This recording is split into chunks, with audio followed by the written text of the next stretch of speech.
When people first see a vulnerability scan report, it can feel overwhelming because the list is often long and filled with technical language that makes everything sound urgent. In this episode, we're going to slow that down and talk about how to prioritize vulnerabilities in a way that actually reduces risk instead of just reacting to the loudest alert. Not every weakness deserves the same level of attention, and treating them all equally can waste time and energy. The real skill is learning how to use risk context, exploitability, and exposure to decide what truly needs to be addressed first. Before we continue, a quick note. This audio course is a companion to our course companion books. The first book is about the exam and provides detailed information on how to pass it best. The second book is a Kindle-only ebook that contains 1,000 flashcards that can be used on your mobile device or Kindle. Check them both out at cyber.author.me in the Bare Metal Study Guide series. At its core, prioritization is about making decisions under limited resources. No organization has unlimited time, unlimited staff, or unlimited maintenance windows, so you cannot fix everything at once.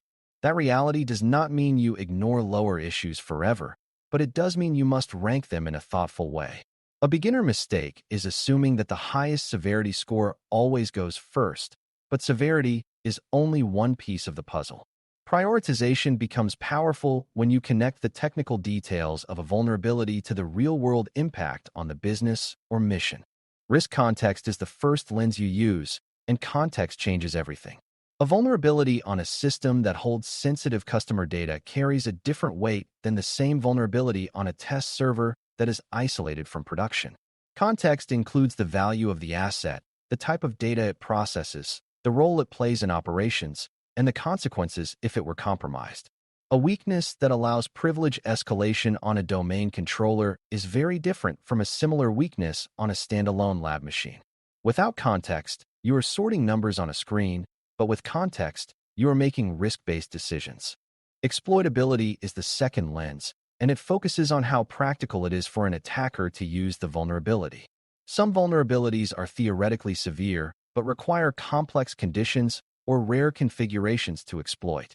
Others are simple to use, widely documented, and supported by ready-made exploit code. When exploit code is publicly available, the barrier for an attacker drops significantly.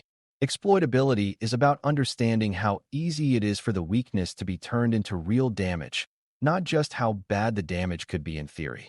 Exposure is the third lens, and it answers the question of who can reach the vulnerable system. A server that is directly accessible from the internet has far greater exposure than a system that is buried behind multiple layers of internal segmentation.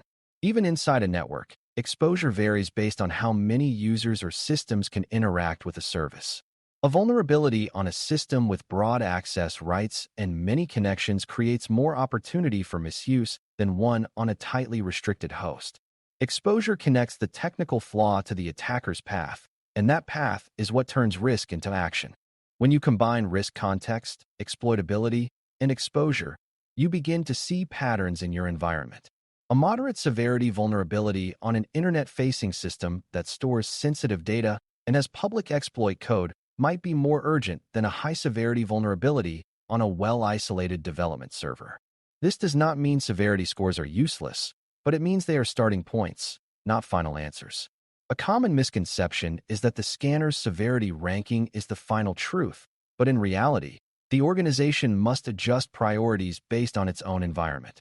That adjustment is what turns generic findings into meaningful action. Another important factor in prioritization is the concept of compensating controls. Sometimes a vulnerability exists, but other safeguards reduce the likelihood or impact of exploitation.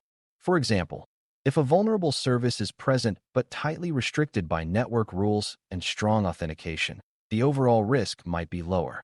Compensating controls do not eliminate the vulnerability, but they influence how urgently it must be fixed. Prioritization should reflect the real defensive posture, not just the presence of a flaw in isolation.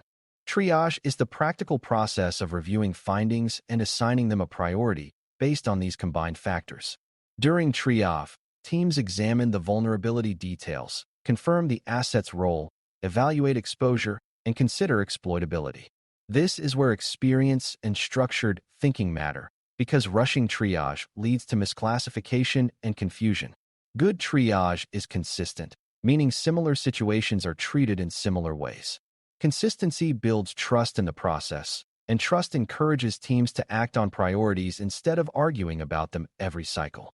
Prioritization also requires periodic reassessment because risk is not static. A vulnerability that seemed low priority last month may become urgent if new exploit code appears or if the system's role changes. Similarly, exposure can increase if network architecture changes or new integrations are added.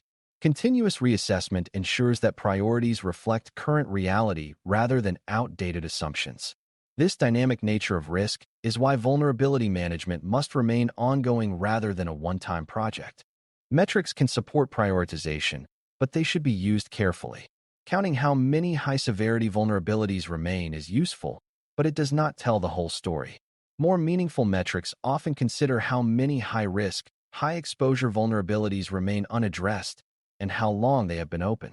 Tracking the age of critical items helps highlight stagnation and ensures that urgent issues do not quietly linger. Metrics should drive smarter decisions, not just create pressure to close tickets without understanding their impact. Thanks for listening. For more audio courses, daily newsletters, and more, please visit baremetalcyber.com.